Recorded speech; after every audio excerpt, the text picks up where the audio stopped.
After, I mean, you've Live. been working quite. We're live. Hello, everybody. This is welcome, Romano. Welcome, Romano. It's a pleasure to see you on. This is Dystopia Unmasked with Alexander Carberry and myself in a position to quiz Alex on the things that are going on from the Dystopia Unmasked perspective and, dare I say, paradigm. The question really is, do we understand the reality in which we find ourselves, the reality as it is being orchestrated by the powers that be, vested interests, constrained by the geopolitical um, infrastructure and systems and ecosystems that we find ourselves in? It's all about flows of capital, flows of interest. From my perspective, it's also a lot about the values that drive actors, but there is something more. And these days, we have witnessed something that, for those of us who really keep an eye on geopolitical dynamics, was either worrisome for the uninformed or perhaps for the very well informed, depending on your perspective, um, a huff and puff, an episode of Huff and Puff, a high stakes episode of Huff and Puff. Dear Alex, the title that we have today is quite provocative and exposes one of the parties to the ongoing war. It's not a conflict, it is a war. A conflict is what precedes a war at a lower level of tension. Violence is required, organization at the administrative level is required. Pushing and shoving logistical efforts are required for it to become a war. And once the threshold is crossed, to call it a conflict is a misnomer, is to not understand what we're dealing with. So in this war, one particular party presented himself with maximalist positions and maximalist expressions, maximalist apodictical perspectives imposed on all of us on this planet. The loss, no less, of a 5,200 years, and that's a modest estimate, I understand, of a 5,200 years old civilization, confronting us with that perspective and that prospect. Here today, we say that he's a maximalist buffoon. The question is, why do we say so? And is the threat really over? Okay. I'm okay. So I think some very important things I want to put in place about how we're reading this, because we can read this war and the preceding conflict Mm-hmm.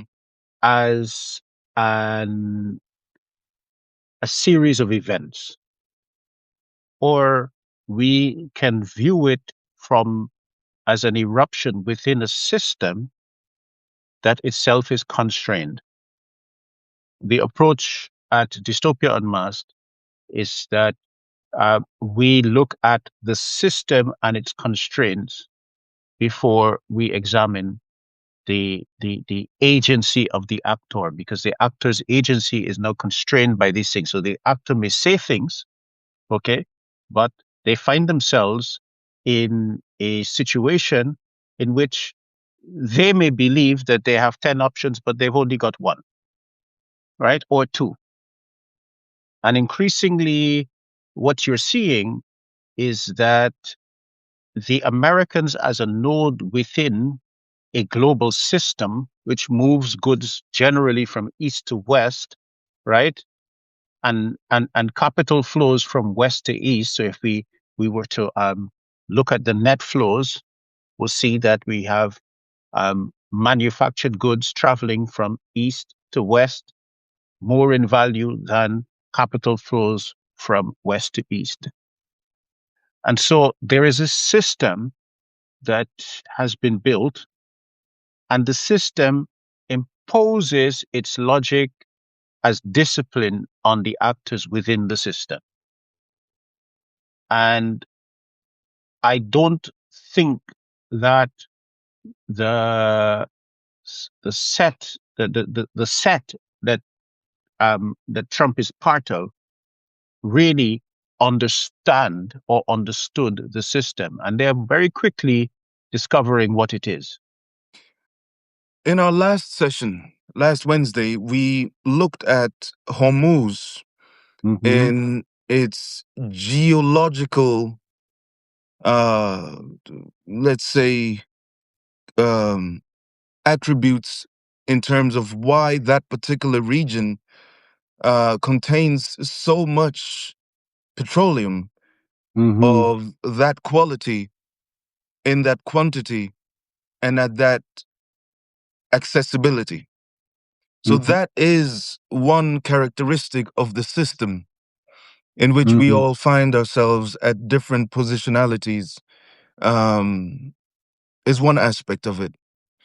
And in looking at the geological preconditions that Iran finds itself atop, that Mm-hmm. it Iran finds itself riding, the geological preconditions, whether we're speaking of the choke points, Bab al Mandab and Malacca Straits and Hormuz itself, whether we're speaking of the accessibility of the petroleum, uh, the position that Iran finds itself in hasn't changed much, geologically speaking, since 1974.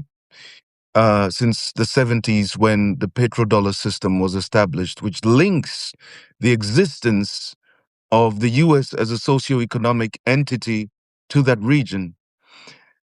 What is it that has changed and in the system, in the relational system between that region with all its attributes that we explored last week?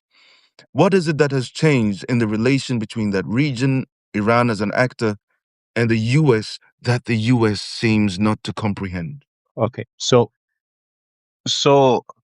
okay, it's not. Let's forget what the U.S. failed to comprehend, and let's look at the system. Okay. Okay, because then it becomes clear. Mm-hmm. So you've got the Strait of Hormuz, Mm-hmm. out of which 20 to 25% of the petroleum in the world Yes. flows. Yeah. 80% of that petroleum is flows to the east for our manufactured goods, Yes. right? So two things. One is our manufactured goods. The second are things like um, fertilizers. Yes. Mm-hmm. Okay, Mm-hmm. so the this what before this, the United States controlled this flow because its allies that built that its allies through which it managed the security architecture of the region were Iran and Saudi Arabia. Okay, Iran under the Shah was part of that security architecture. When Continue. the Bitte ein Islamic bisschen ruhiger sein, Revolution, bitte. Sorry, I'm listening. it's okay. When this revolution, when the Islamic Revolution happened in 1979, that architecture lost its most significant node, and that forced the United States to have to eventually to have to put boots on the ground to shore up the inability of the Saudis. Okay. Not only that, but then it lost it lost its control over the oil that flows out of Iran. Okay? So they wanted to take these maximalist positions towards Iran with them and their Gulf allies. But in the case of Qatar, Qatar shares the same gas field with the Iranians. So if so they have to communicate in order to coordinate extraction to ensure that they do not undermine the pressure gradients that they require to extract the gas. So you can talk about maximalist positions, but these two actors are intertwined.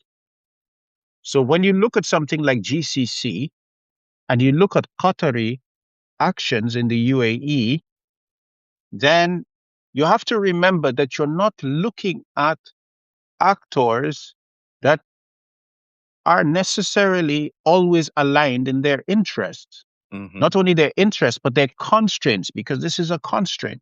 Yes. Okay. Now, what happens when you're reading things like, you know, Rand reports, etc., is often they lack the granularity of understanding of the region Mm-hmm. that we're seeing. Now that's what's made public. I don't know what classified reports say, right? But based upon often what is made public, you Yes. can see that that granularity is not necessarily obvious. They'll talk about GCC, then they might talk about, yeah, so you got these constraints that you have, right? Now that's one constraint. Mm-hmm.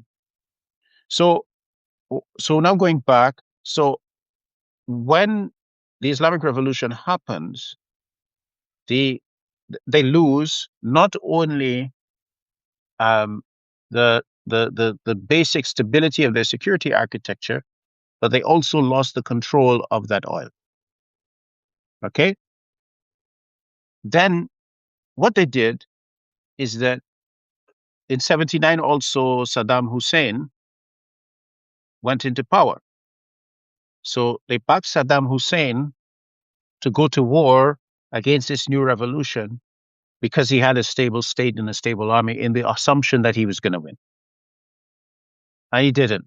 So eventually, the United States had to intervene, and they basically shot down a passenger aircraft and killed over 200 people. They don't talk about that, right? And Imam Khomeini stepped out.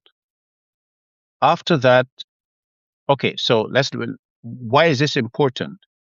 Because basically the they tried to shift the security architecture from Iran to Iraq under Saddam, and he couldn't prevail over the Iranians. Then Saddam was then saying, well, I fought this war on behalf of you Gulf Arabs, and I need some money. So they weren't able to pay him. Can't hear you.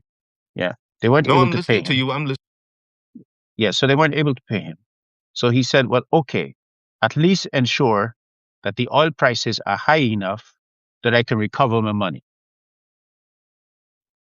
Then they broke that deal. As they broke that deal, then he decided to invade Kuwait to not only recover his money, but to strengthen his position over the oil as a regional hegemon.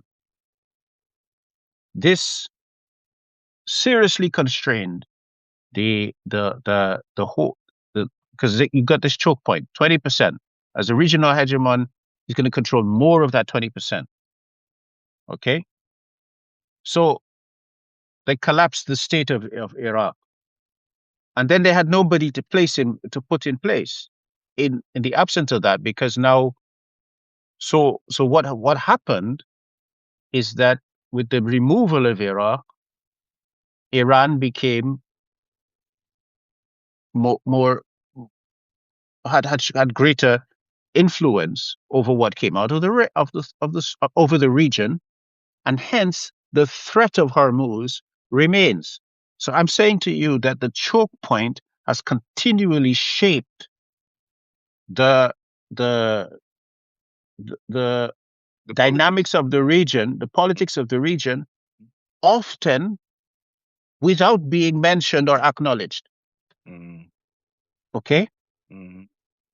so what what you have, so the anxiety of the Americans is that even the Saudis shouldn't become too strong. Nobody should become too strong, and and so have too much leverage over what comes out of this choke point, which supplies 80% of the energy needs of Mm-hmm. the Far East. Okay. Now, um, my when I say that so so this has structured the region, and so as that has continued, the the the the next logical attempt at um at a security architecture was Israel. But Israel's like the Saudis; they can't handle it. Mm-hmm. Okay, so what's happened is that we see increasingly an alliance emerging in the eastern Mediterranean Mm-hmm. around Cyprus, which includes the Greeks. Yeah. Just before you continue, there's one little detail I think I'd like our audience to have very present in terms of the repercussions of the regional constraints on how politics are designed. So it looks like Iraq is taking quite some blows in this particular episode of the ongoing um, kinetic di- dimension of this war. And since 2003, Iraq's oil export revenues have been deposited into an account at the Federal Reserve Bank of New York, which has given Washington the oversight and the power to freeze the funds if necessary. And I think it was on the 28th, just a couple of days, a month. It was about a month, sorry, before the attack on Iran. The US administration made it very clear that if the Iraqi government was occupied by Nouri al Maliki, the leader of the Shiite movement in Iraq, that they would freeze the funds and they wouldn't release them to Iraq anymore. So I just sort of small Yes. detail that Yes. No. No. And illustrates. this is important because this this is a recurring pattern in American imperial behavior, right? Is that and I always say, look at Haiti, you understand how the United States deals with sovereignties that it doesn't like. This is standard American procedure. Okay. Um, the thing about it is that when the Ottomans ruled that region, and it ruled that region as understanding that there were multiple ethnicities within. When they were overthrowing the Ottomans, they began to um, they began to excite the different ethnicities with the whole idea that they were nations. And so what you have now are effectively is a nation called Iraq that was drawn on a map by Sykes and Picot, right? And then the effectively has nations within nations, so that you have an architecture which is built upon a set of anxieties, but is not it, its rational dynamics or its dynamics um, are often not sufficiently acknowledged as drivers. So now the Iraqis, when they created that nation state of Iraq, they placed a Sunni, um, they imported a Sunni aristocrat from Saudi Arabia and put him in power over Iraq because he lost Saudi Arabia, right? What would now become Saudi Arabia, right? Because the Saudis took it. It was Arabia before that. So basically, they had a Sunni elite that was dependent upon Western support for stability. So they removed them. So now the Shia majority is there, but then you also have the Kurds, the Assyrians, and other groups which are now scratching their heads will say, well, why did the Kurds get a special relationship? What about us? Yeah, these are not issues under the Ottomans. Okay, these are issues the Europeans injected into the region as weaponry. Okay, and now they want stable states out of weaponry. Divide et impera. And yeah, so There it's not we going are. to, and it doesn't work, right? Divide and rule, right? So so that's your problem. I'd Oh, like that to. was no, hold on, sorry. That's one of the problems. It's It's one of the there. problems. And speaking of which, I'd like to, because I sort of interrupted you a little bit when you were going into the Eastern Mediterranean. No, hold on, the Western Mediterranean. Uh, Eastern Mediterranean. Hold on, where am I now? Zip, zip, zip, zip. Yes, Eastern Mediterranean. Sorry, but sort of east of West. Hold on, Eastern It's Mediterranean. So Eastern you were talking Mediterranean. about the Eastern Mediterranean Yeah. theater, and I cut you off there. Would you like Okay. to return to that a little bit? So basically, what happened is that the the the fallback position of these architectures are two. So you got these two places, Mm-hmm. right? This is the region in between. These are two places: Diego Garcia Mm-hmm. and the island of Cyprus, right? Yes. Mm-hmm. This is the axis which was historically the fallback position for the governance of this region. Mm. Okay, in terms of not the governance, but the threat of military discipline. So what's happened is that as the regional architecture weakened, these two poles become even more load bearing. Good Okay, work. Yeah. Mm-hmm. and so as the northern pole became more load bearing, it excites the anxieties of the Turks. Of course. And also, in the building of this alliance, they cannot involve the Turks because they took the land from the Turks. Okay? So now you're caught in the constraints of your history, Mm-hmm. right? And your But you can't name positionality. it like that. Yeah, you can't name it like that, right? Mm-hmm. So then, so you've got this northern pole and this southern pole, Diego Garcia. He, yeah. Anyway, and that north. So now you got the northern pole of Cyprus, which has three sovereignties. Mm-hmm. It's got the Greek Cypriot sovereignty. That's one. You've got an imposed Turkish Cypriot sovereignty by Turkish occupation, and you have British sovereignties because their bases are British sovereign territory. Mm-hmm. Okay. And you have the same architecture for Diego Garcia, which is Diego Garcia is completely British sovereign territory. They removed the people from the place. Yes. Okay. Um, so what what has happened is that as they began to build that as they began to augment that northern pole, they were doing that to support the Israelis. Mm-hmm. And so the Israelis made clear how they intended to manage their Arabs.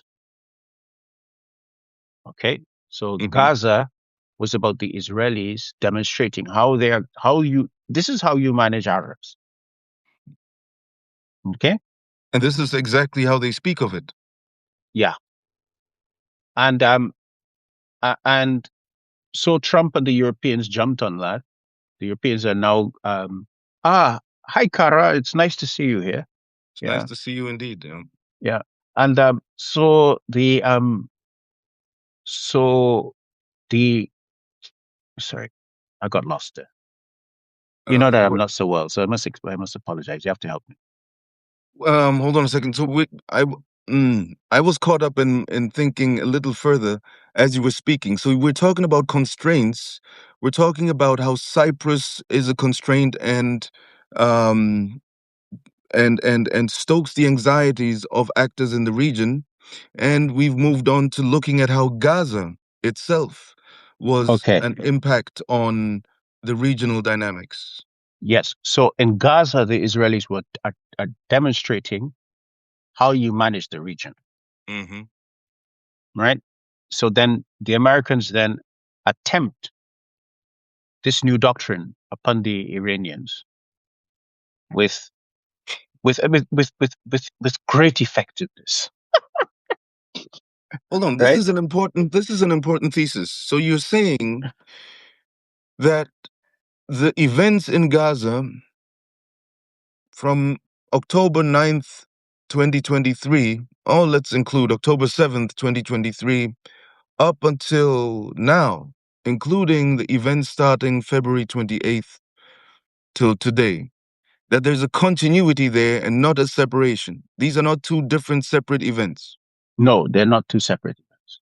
What are we dealing with? So, and you link them by saying that Gaza was an example, Gaza was a modus operandi, and that we're now seeing the echo of that, the repetition of that modus operandi in. I'm sorry, but this is a bit absurd because not. How is that possible when Iran is what? How many times larger than Well, 40 this is not times? this Uh, is not about this is not about in a sense this is not about a rationality that is mm, based upon what is rational. It is irrationality based upon peculiar kinds of anxieties and symbolic positions, right? So the Israeli position is based upon the superiority of Europeans over other races. They mm, make it very clear in the region. It's very clear in Theodore Herzl's writing, right? And in that sense, when they mention democracy as democracy in the region, it is a substitute for Europeanness, right, or whiteness. And they in Israel they say it, right. That's why they call um you don't as they call Arab Israelis Mizrahi, right? mm-hmm, They cannot call them Arabs. And what you're getting in now is a strong movement of Arab Jews who are basically returning to their Arab identities, mm-hmm, okay? Because they mm, lived well in the region, okay? In fact, when many of them left places like Iraq, they left with them and their friends crying, right? Especially like the Kurdish Iraq and so on. So why are you going? They're not going to treat you well. That's what the that's what the Kurds were telling them, okay? mm, And they basically found that to be true. I mean, Netanyahu's wife was sued by a Moroccan chef that was serving in the presidential palace over her racist treatment of him, right? wow, Because this is they're not Europeans like you're not Europeans like us. You're Africans. We don't eat like that, right? And she was quite insulting, and she was successfully prosecuted for her racism. mm, mm. Okay, um, it's on the record. You can check it out, right? So what By you're by dealing, an Israeli court. yes, I have yeah, to look into that because I the wonder how no an courts Israeli work. court No, the courts work. I mean, prosecutes racism. I don't, no. The courts work, right? I mean, and at times they actually work. I mean, and that allows you to see, right? And at times there are because a judiciary which desires, okay, judiciaries are supposed to be have a certain amount of independence, right? Yes, that was very famous in political science. How professional and proficient and well designed the Israeli legal system is. Oh, forget that. Okay, no, I'm not belittling what you're saying. Mm, What I'm saying is that the position of a judiciary Mm-hmm. inevitably places them in tension with government, regardless of your system, but Mm-hmm. particularly in democratic systems, right? This is emphasized, right? Incidentally, within the Islamic system, um, that was the same. The judiciary could prosecute the leader, Mm-hmm. and a common person could take the leader to court and Yes. win. Right. So this is what I'm saying. These are dynamics which are natural to judiciaries and government. And so I'm saying that there are times when you will go through the Israeli corpus and you will see examples of where that happens. Yes. Right. Mm-hmm. Mm-hmm. Mm-hmm. Often, sometimes not necessarily because they're Arab, but because the independence of the judiciary intersects with the fact that they're Arabs. Right. Mm-hmm. Um, okay, so I'm going to step back because Yeah. I think the point is to look at it from how Trump is actually constrained. So what I'm saying is that Trump inherited this system, which which they scarcely seem to understand. When I'm listening to somebody like Hegseth, I Mm-hmm. don't think he understands that system, right? So they end up asking from it what it cannot deliver. Mm-hmm. Okay. Um, I'm going to stop I Let me take have a some look whether questions. there are some comments or questions here because I have a question at this point. I'll just throw it in before I look into the comments. Expects from that system what it cannot deliver. How would exit? Because we've now seen that Trump threatened a civilizational death to the Iranians, whatever that meant. And I have been concerned and I've been worried about the plausibility, which I estimate is quite high, contrary to you, of Israel utilizing nukes against Iran, especially after Iran actually attacked Israeli territory and destroyed parts of Israeli urban infrastructure that we can't assess because the West doesn't report about it. But we know there's been quite some extensive destruction. And depending on the extent of that destruction, as you know, I'm sort of look at what the Israelis claim is the way they operate. And there is the Samson option there. There's the Masada complex there. There's the Hannibal doctrine there. When you throw all that together, the Samson option becomes quite credible. Um, on paper. That's quite a jump. Okay, okay. Let me rephrase. When you throw all that together, the Samson option is in the room. Enters the Thank chat. you. That's better. The notion of the Samson option enters the chat. Whether it's plausible or credible is another issue. But it Hmm. enters the chat. It enters the conversation. Yes, please. Okay. Sorry, what you were saying? No, I didn't. What's the question? All right. So having said all that, um, let me retrace my thoughts here. Having said all that, Israel, um, when you say the system that they can't, that they're asking more of the system than the system can deliver, and I look at the pressures that Israel has come under since February 28th.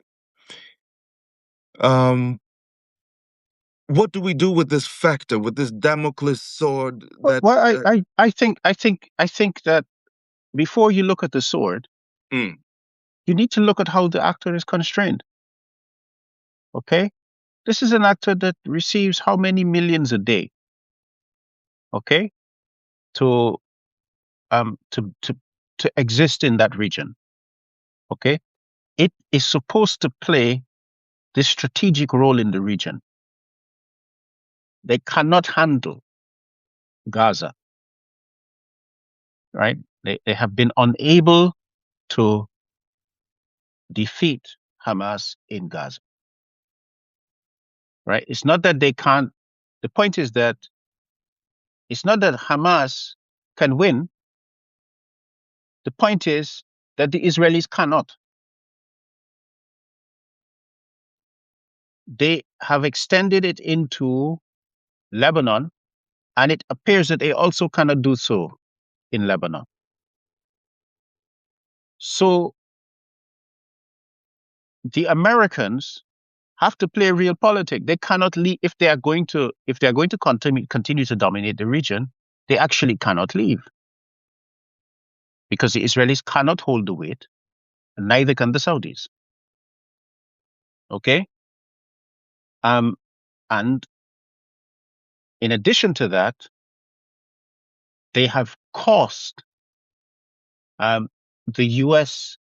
and her allies dear. And in order to recover their positions, they have to throw Israel under the bus. And they are aware of it. Okay? The Israeli lobby in the United States are useful fools. When their usefulness is spent, they will be eliminated. Yeah. Because who said power comes from the barrel of a gun? I think it was Mao. Yeah. Literally, power comes from the barrel of a gun. Yeah. And their guns ain't that big. Mm-hmm. Yes. Important. So yeah. Yeah. Sorry. So what I'm saying now, because you're asking a question about their use of a nuclear weapon, you got to look at it. That nuclear weapon has to be used within that perspective because they don't have the supply chains, right? They're dependent upon they don't have the supply chain. They don't have the economy. They're dependent upon the subsidy, right? And they can't deliver the goods. So what they've been doing is trying to expand the front, right? They're trying to expand. Okay, so we can fight in Syria. We got a success in Syria. Now we need another place to have another success, right? Because they cannot deliver the goods. So the role that they want to play is that we know the region so well, right? That we can show the American war machine where best to apply pressure. Mm-hmm. Mm-hmm. But they keep looking like idiots because they're just not that smart, right? They're too hateful and not that smart. Now, I don't need to make it about the actor in that way. Now, that's not necessary. Okay? Danke. But they cannot deliver. So what Iran has made clear is they cannot deliver, and then they had to say that, and as a result of their strategic overreach, and they're stepping into Lebanon, that they cannot put boots on the ground, right? So they have to tell the Americans that if you need to put boots on the ground, we can't join you. Okay? So basically, what that has told the Americans is we cannot depend upon you at all. I am giving the Israeli lobby in the United States and Europe notice. I give them notice. Run. My advice to you is to run.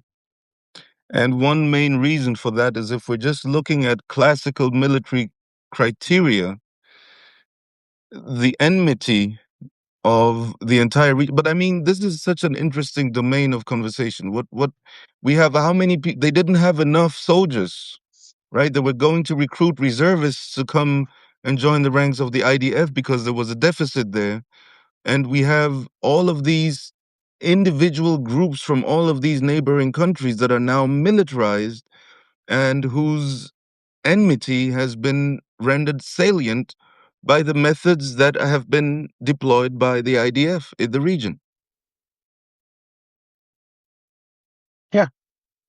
And I'm not just talking about just these recent years. We can go back to the 1980s and 1970s for Lebanon and for Syria, the Golan Heights conflict war under Assad Senior, and then under Assad Junior. If we look at all of this, so the key point I wanted to make was just numerical. The IDF is numerically simply overdetermined when it comes to the effects of the Precisely. different armies. Precisely. Right. That's their problem. But this begs a question. I mean, this is not the subject of today, but it belongs to that. It's adjacent to the conversation we're having today. And maybe it actually does belong. If we look at one of the things that shocked me, it really shocked me when I realized at some point at the very beginning of my studies as a political scientist, um, and this is in the 2000s, in the early 2000s, that there was absolutely no loyalty from states around Israel to the Palestinian people or to the Palestinian political movements, PLO, etc. When I looked at the decisions that had been taken by Egypt, Jordan, by Syria, who else is in that corner? Lebanon. There was absolutely no dependable state level Uh, macro uh, political the, solidarity for the well, the point people miss Palestinians. is that these states are created by Sykes-Picot, Okay. right? They are hmm not viable without Western support. That's a So, powerful so statement. you're asking them to do. You ask the containers are not made for that. They cannot do it. They Fine. cannot sustain it. Be Okay. that so that's my Okay. point. So hold on. hmm So the nation that was locked out of the system hmm is precisely the one that has been able to support the Palestinians, not the ones that have remained in the system. Iran. Precisely. Mm. So the anxiety is about the anxiety is look, we cannot, this is not a node that we can discipline. So it has to change. We cannot discipline it, and it is too overdetermined with regard to the Strait of Hormuz and that 80% of energy that goes to the east. Right? There's too much leverage. Okay? And we're only looking at it from the point of view of this east-west neo-Cartaz system. This, of course, is a reference to the post that you can find on Dystopia Unmasked, which is an analysis, a macro historical analysis of the functionality of Hormuz through Mhm. space and time. So, what functions has it served, and what regulatory systems of governance has Hormuz been subject to over time? And we realize that different regulatory systems will be put in place to serve um, transactional and transitory policies. Okay, so yes, but I would prefer to state it that Hormuz is a node within an imperial circulatory architecture, Yes, that's it. and so is managed by the interests of of the architecture hmm on behalf of Imperium. And so, what this represents is local sovereignty saying, well, to you, right? This is not part of your imperial architecture anymore. This is in my sovereignty. you go take yourself somewhere else where you belong. Okay. At the time that the circulatory system itself is challenged by the emergence of another circulatory system. So it is a zone of intense anxiety. So that what you have to see is when Trump begins to make maximalist demands, it may be more an expression of emasculation than power. Because if you do Reflective. that, yeah, it Reflexive. doesn't.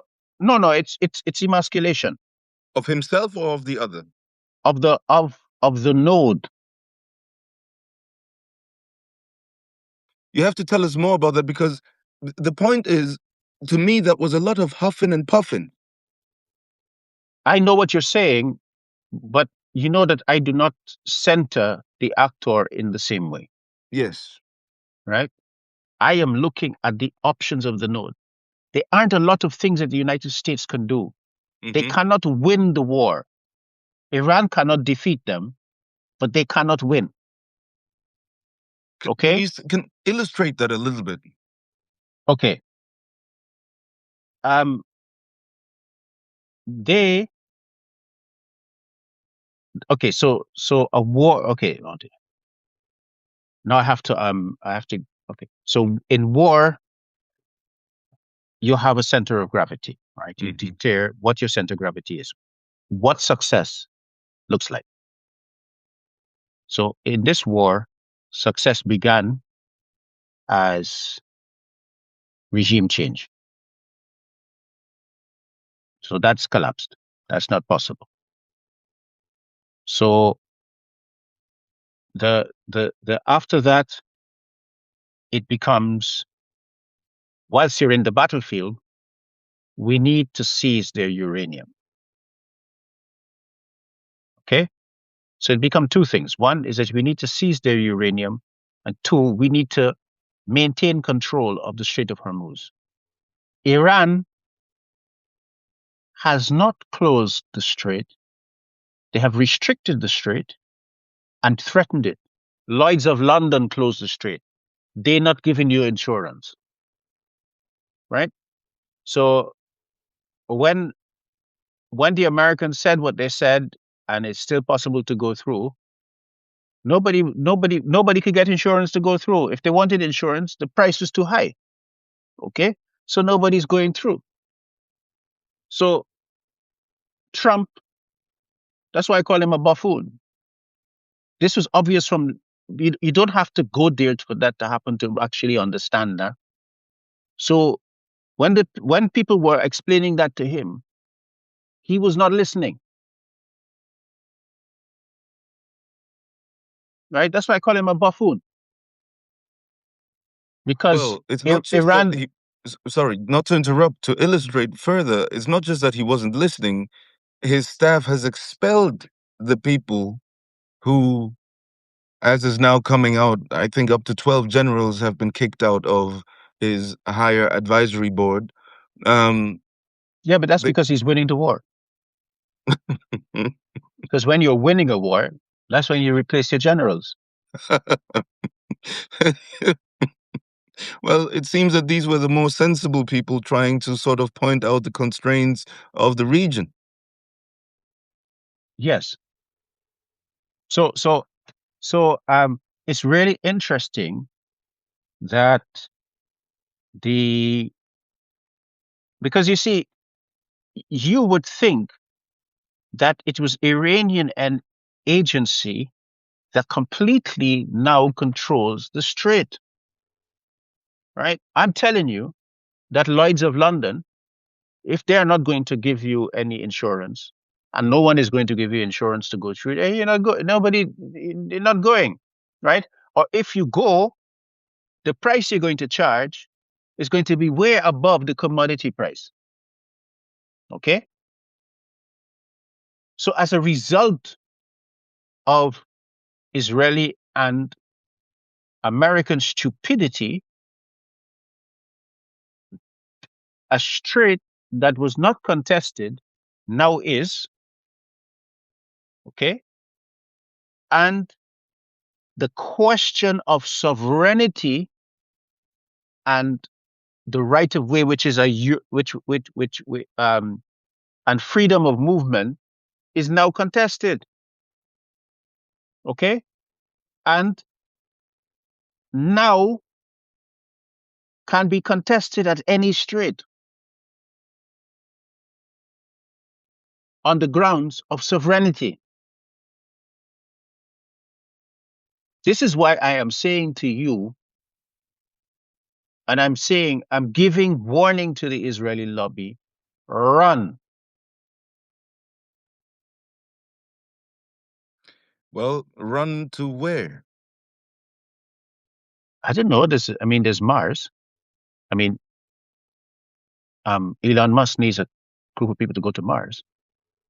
The They thing could do is, the Mars colony. They could do the Mars colony. No, I'm serious. They should, they should volunteer for the Mars colony. no, but on a very concrete note, this is this is part of the conversation that is rarely had because it has to be had as well. It is that one reason that appears to me to be logical, um, why the idea to attack Iran not only was tabled but was successfully pushed through because we are in the middle of the consequences of that is perhaps because of the regional attempt to broaden and consolidate Israeli hegemony as the regionally dominant mercenary representative and bulwark of the US by a group of people who have that interest and who were able to convince Trump and Hegseth to pull and follow through with it. Now, the reason why that would have been necessary from that point of view would be because with the US firepower in its back as some kind of insurance, much of what these mercenary representatives of the Israeli states have been following through with in the region, however, what's the word I'm looking for? Dilettante from a military point of view and from a sustainability point of view, um, they always had the And insurance in the back, and now they've overused that insurance in the case of Iran. But they needed to attempt at least to diminish Iran by destroying its leadership, by decapitating it, by destroying its military air defense capabilities, by destroying its infrastructure, all of that jazz we hear every day in the news, in order to assure themselves that they were the only regional hegemonic power okay, next to Turkey. okay, okay. So I wanna. It's my daughter. Hold on.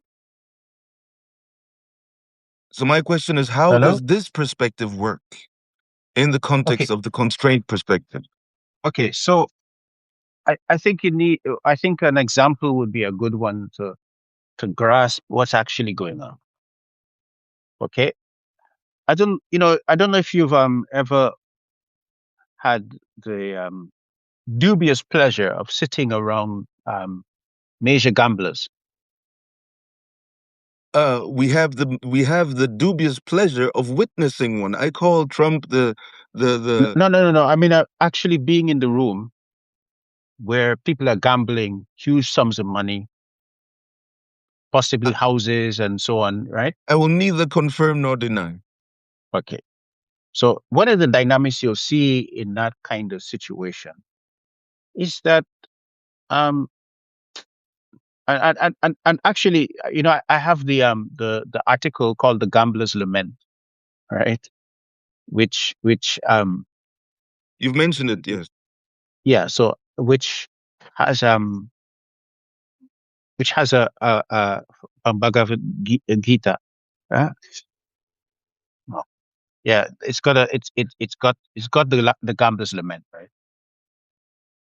And okay, so let me talk about what happens with gamblers, right? So he's gambling and he's waiting and he's losing. And he doesn't, he thinks that if he stays long enough, that his luck is going to change. So he turns around and he goes, okay, I've lost here, but my luck is going to change. It can't keep going like this. So he turns to somebody and says, look, can you lend me some money? The guy says, what, lend you some money? You say, "Could you see how you're losing? How are you going to pay me?" She says, well, you know that house you always like, or that car you always like? And we said, what are you talking about? The Bugatti? You say, yeah. You say, if I can't pay it back, I'll give you the Bugatti is yours. So, done. Okay. Now, the Israelis that's the game that they're playing, right? Okay. They were at the table, they're losing. They start, they deliver, this thing at they assassinate Sayyid Nasrullah. Then now they're starting to win, right? Because they're losing on Gaza, but they're starting to win. They get Syria with Turkish help, and then they go, okay, listen, man. They turn to the Americans, well, let me some money, no, right? Let me some money, no. Let me go and pull a job on Iran. So America said, what? Say, yeah, Iran, watch. So they go in the first time, and the 12-day war happens, and they get their asses licked. But they turn around and say, no, no, no, we're winning. And they come and they draw. So the question you have to ask is, what did they promise? Right? Because there is a Bugatti involved somewhere there. Okay. Can't hear you. And that is that the control of the circulatory valve remains in the remit of the security architecture of the empire. So now the Americans have gone in with the promise of a Bugatti, and now they're facing the loss of the control of Hormuz. And Hence the so, buffoon. yes, and so if you listen to the noises, you're going to see the noises will have started to change within the American system, Mm. because the Israelis cannot deliver, right? So this is how I see. So they're at the table. They say, "Hey," right? He says, "Hey, I want you to know, Turkey, you're next. Pakistan too, right?" So if I'm Turkey, I'm watching this gambler at the table. So go along, go, come, continue, right? Because that's what you're dealing with. So now the problem is that if you get yourself too attached to the event driven analysis that you have in Western media systems and and the analytical which needs events, because events give you hold on, events give you an audience, Mm. right? So we're looking at is analysis designed for audience attraction, um, posing a serious strategic analysis. Okay, so that you don't get perspectives like this.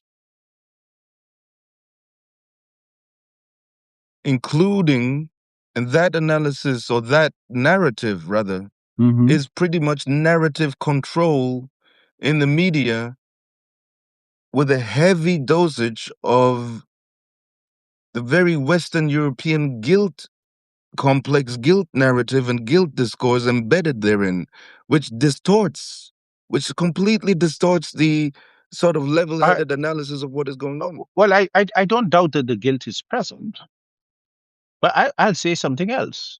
Mm. That that's what I'm saying. What was the Bugatti that was promised for the gamble, right? Because you damn well bet the first act in the first week of the Gaza genocide was the Israeli seizing of the Levant of the Levantian field and selling the rights. Israel and 520 billion. through the Israeli courts, right? That was the Mm. first act. Mm. Okay, that made me stand up and pay attention. And what? This is the first week. So that The order meant of priority. no, but that meant it was in the on the cards. Mm. It was prepared. Mm. Okay, it didn't Mm. happen just now. That was prepared. And by the way, the quantified the valuation, since you mentioned it, of the Leviathan All right. gas fields is 520 billion US dollars, and the valuation of the gas fields between Iran and Qatar. Is it Qatar? Is Qatar?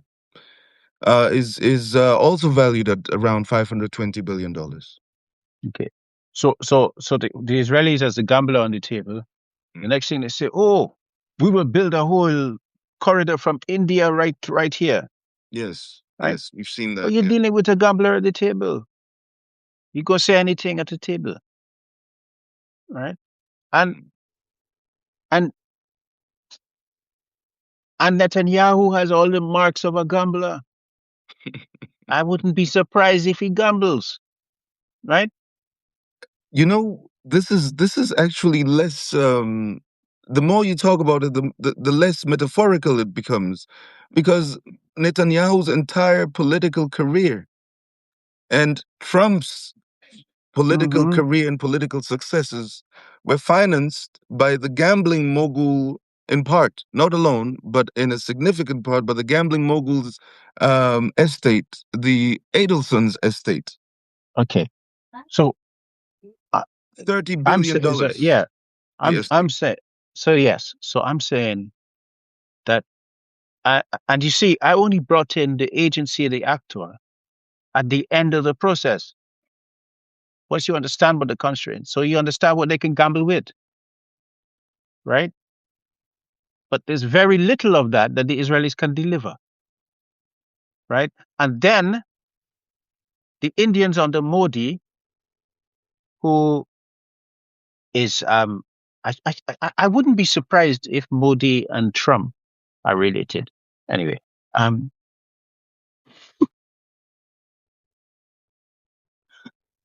um, Modi goes down to join in the gamble, Mm, mm, right? mm. And There's, look, I think look, it's 3:38. there's. I should May I stop. add a point? May I add a point?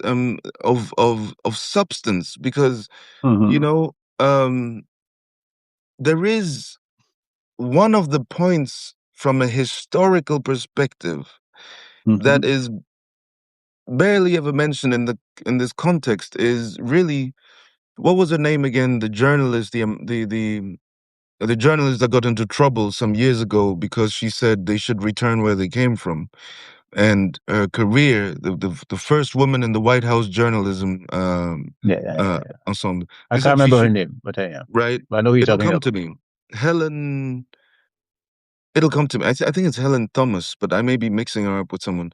But it came to mind because you the warning that you're giving isn't a warning in the sense of uh, uh, sort of chasing them out of the region, but it's simply the confluence of of variables, the activation of the variables of enmity that we've witnessed over the past 3 years will have consequences, real life consequences, and they even have a word for it, which is called yerida in their language, which is basically the antonym to the aliyah, which is people coming to the wall and people leaving the place. So Yerida is more of an insult. But since the 60s and 70s, there's been several waves of migration Yeah. from Israel into Canada. And somebody once, a person who's knowledgeable about it, pointed out that the Bernie Sanders types left Israel in the 60s and 70s, and they will always tell you about their experiences with the Kibbutz. word is thank you, with the kibbutzim, and how liberal those were. If you compare those stories with the settler activities of Yeah. today, it couldn't be more diametrical. And the reason why I bring all this up is to conclude with the following: the sociological, the socio-political problems that haven't been solved since 1933, 39, 45, that haven't been solved since the Dreyfus affair in the end of the 19th century. These socio-political, psychological problems within Western European Christianity, and I include the Orthodox in this, with their Jewish minorities. Catholic, Protestant, Orthodox Christianity has not resolved those prejudicial Yeah. Yeah, but it enmity that led yeah, to but the is it but it's migration. but it's the same prejudices, the It's same been a pattern of prejudices that we are exposed to, right? no, no. I'm listening to you. I'm listening to you. So on one hand, you're calling it anti-Semitism. The other hand, you're calling it racism. I just call it all racism. It's just a particular flavor of racism. Okay, and that hasn't gone anywhere. And those And that the problem hasn't been tackled. And what doesn't make sense to me is no, no, why but the are we very no, giving. but the Israelis have very cleverly weaponized that again, and it's only one step to go back on them. But this is the pro. You see, and No, but this that's is not no, no, no, no. But that I do not that's another listen. subject. That's another subject. But I'm always in. They're committing a genocide in Gaza, and that's what you're concerned about, right? When you guys stop the genocide in Gaza, then we can sit down and start to deal with that. But now they are now now the Zionists are as bad as the Nazis, Christian Zionists, but Zionists, but the maybe whole worse. No, but actually they may be worse than the Nazis, right? Because the Nazis at least hid it.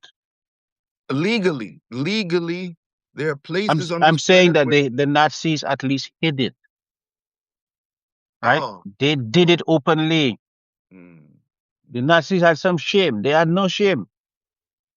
Okay, mm. they sodomize people on television and they don't care, right? And then they sodomize people and then turn around and hail them as heroes. Make laws to legalize it. Yes, and make them heroes on television, and they don't care. Okay,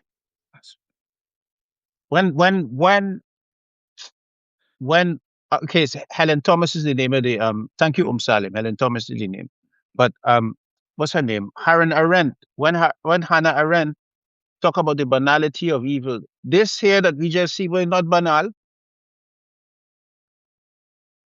That was not banal at all. Where you got pictures, The attack you got on no, you got pictures of people of men going into people's houses, going to put on women's lingerie and so on, right? Exact, and then showing it, and then actually executing people on television, digging up graves, all sorts of stuff. rolling Now, tanks over them. yes, now the point here, that is not banal. Hannah Arendt was talking about the banality of evil when she's talking about Eichmann, right? Look at this. The point I'm making here is that we have to, we cannot continue to discuss these matters within the framing that we have inherited, because the framing that we have inherited is part of the problem. It has not solved the problem, right? So they have no, they Either they don't have the sense to deal with it, or they're too invested in the framing to break it. Now, And either of that, I don't have to answer that. I don't care about answer. Sorry, but I Trump is deeply invested in that. And I believe that all of these measures that we've seen unfold since February 28th have been are part of a consequence of Trump buying into the promise of the Bugatti. well, the problem is that when you accept that you're going to get the Bugatti, now you have to protect the man who had the Bugatti's keys until at least you get the keys. I have to ask you something before we cut it off here. No, no, no. And I'm saying, if you have had the experience Yeah. of being around gamblers, I don't gamble, Alhamdulillah. Okay, right? But I have known gamblers. I've known professional gamblers. I have had friends who are banned from casinos, right? Because they play the casinos. And the reason why, and often I have had them as friends just to observe human behavior, Oh my right? God. You They're just so much interesting people, There's right? so much coming up, Alex, from what you're saying. Just the South African apartheid regime, the connection it had with the US, and what happened. The Kurds, what happened in the 70s when they deepened their relations to the US. What happens to you when you deepen your relation with the US because of a Mm. promise of a yield that the acquisition of which requires warfare, Okay. the Yep. acquisition of which requires the oppression of people? Yeah. And the Mhm. moment the US feel this is no longer serving us, Exactly. And they move on, and they move on, and they make sure that they wash their hands. So they say, look, my hands are clean. There's no blood on them. Look, look, look, look, look, look. It's all of them fellas did, right? Okay. So Yusuf is asking a quick question, and this is gonna I think it's gonna be my last one. Quick question: is racism and anxiety metastasized? And Kara asked the question. I have to answer that. So quick, is racism anxiety metastasized? Different anxieties, different flavors. Okay. I'm going to go back to um I'm going to go back to a Allah's narration in the Quran of an event between when Adam is created and this what is called a fallen angel, right? What they call Iblis. He he says why he will not bow down to Adam. mm, He says, "Ana khair minhu." I am better than he. خلقتني من طين. Sorry, خلقته من نار وخلقته من طين. Right? So mhm, you created me. You created me from fire, from smokeless fire, and you mm, created him from mud. I ain't bowing down to no mud, right? And we say mhm, that is the kind of like the ore pattern of arrogance, mm, right? Now, because he's saying that there's something essential about me that is better than him. yes, And the nature of racism or casteism is saying there's something essential about me that is better than him. It's not about behavior, mhm, right? It's that there's something essential about me that is better than him. Okay. And that is the essence of racism, mhm, right? Whether it's this casteism or whatever it is that um so that this fundamental human expression of arrogance will mm, appear with many different faces. I hope that answers that question. mm. I've added a line that it it's an interesting question, and Hmm. it depends very much on how you see what anxiety is. I think, and yeah, Yeah, no, go on. and I would just say anxiety materialized in forms of discrimination and exclusion and, Okay. you know, So the anxiety is downstream mm, of the assumption of essentialism. mm-hmm, Okay.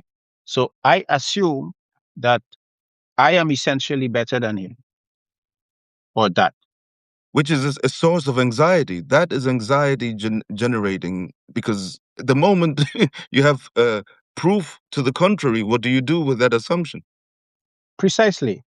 And the fact that you have to find proof to confirm it is part of the anxiety, right? So you stop So proof from ever emanating. so you must protect against proof and you must find proof. Okay?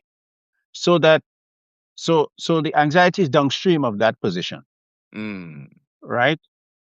And but but Yusuf has a point because part of it is that the anxiety of the one who assumes um who assumes that essentialism is the anxiety of one who is afraid of losing something, mm, so that the essentialism, the claim of essentialism, also carries with it a consequence of not having the claim, right? So you're saying, if I am not that, then I don't have a right to that, mm, right? If I am not that, then I don't have a right to treat these people like that. Okay. mm. So I hope that answers that. Okay. So Cara Rennie says they showed us demons do exist and thought that people were so indoctrinated that they could normalize it. The, the, the issue here has been the level of exposure, right?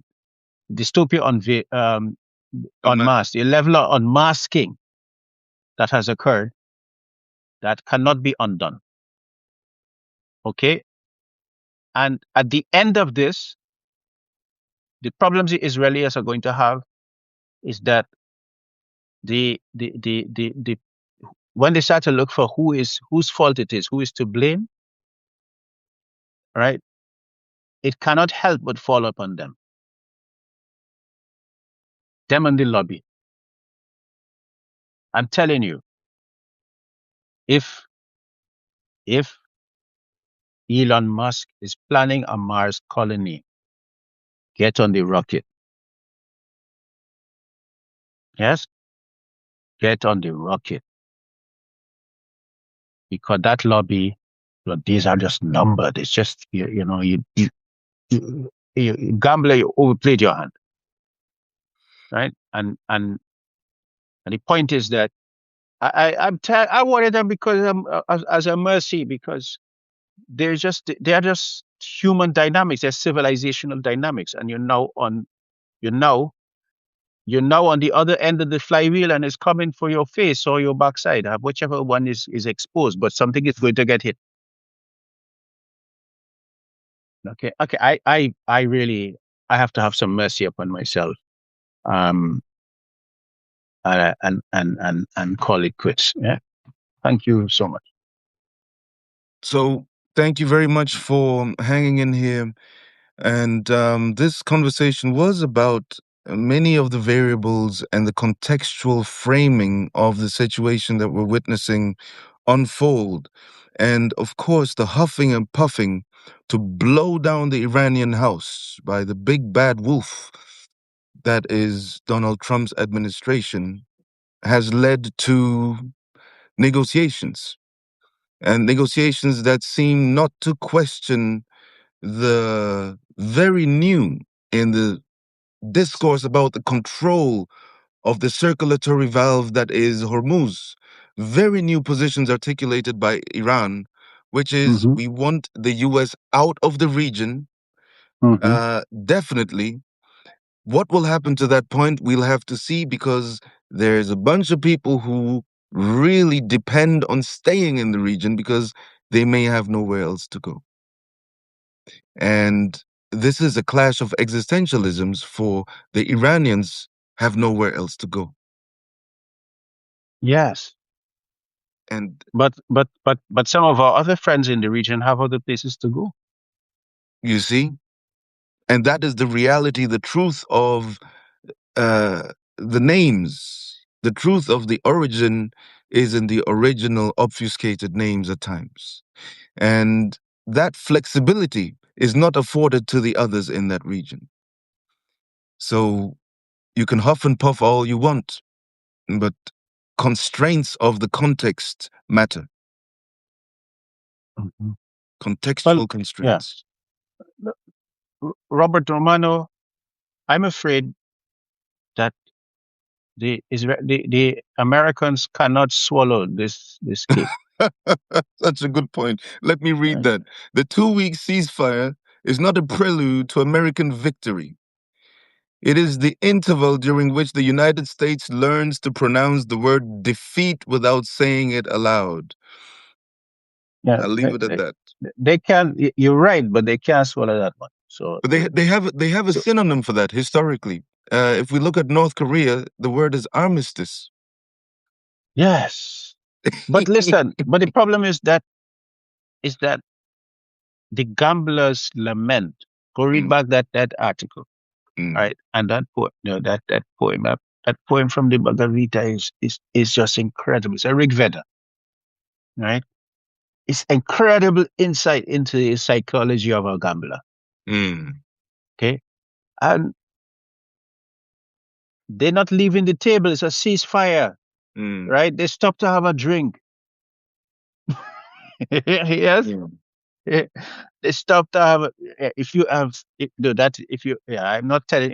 If you haven't, if that's not part of your experience, um, I don't think it's a necessary one. But you can go. You can go. There's some very. There's some good. There's some very. There's some incredible um, stories about that in literature that you Mm. can read, right, where people lose everything. But that Euphemism. Rig Veda, that Rig Veda is, I think, the best I've ever seen. Mm. I have it Yeah, and open. it's that article, right? Hmm. Yes, I have All it right. open and I'll read it.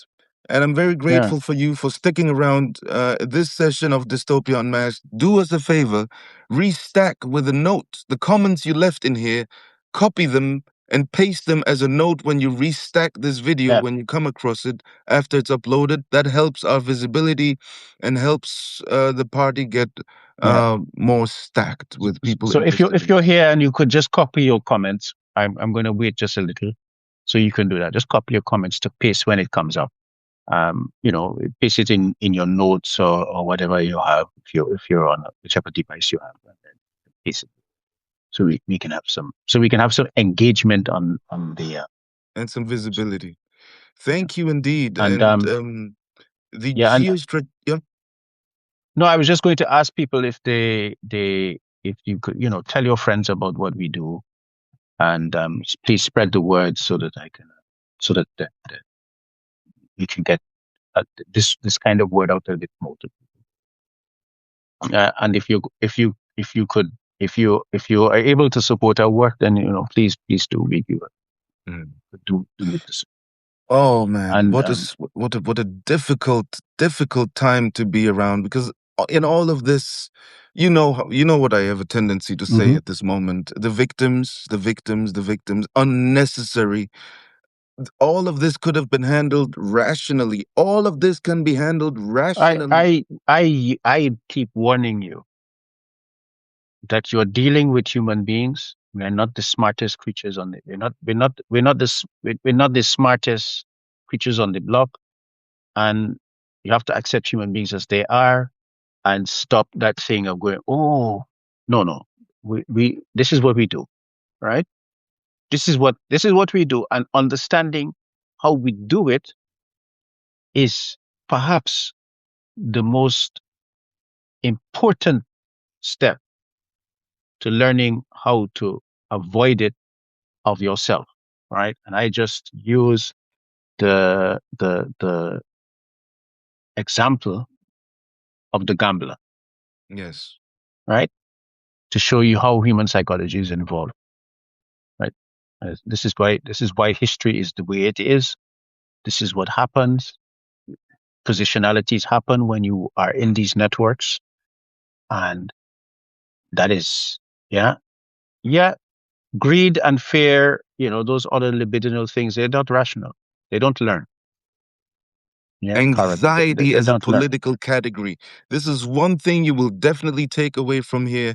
A few months ago, we were deep into that anxiety monk as political Yeah, vectors. And yes, here we are again. correct. All right, it's 4 o'clock, and Thank you so hard much, stop. and speak to you all next week when it's I Dystopia look forward to Unmasked it. with Alexander Carberry and myself. I look forward to it.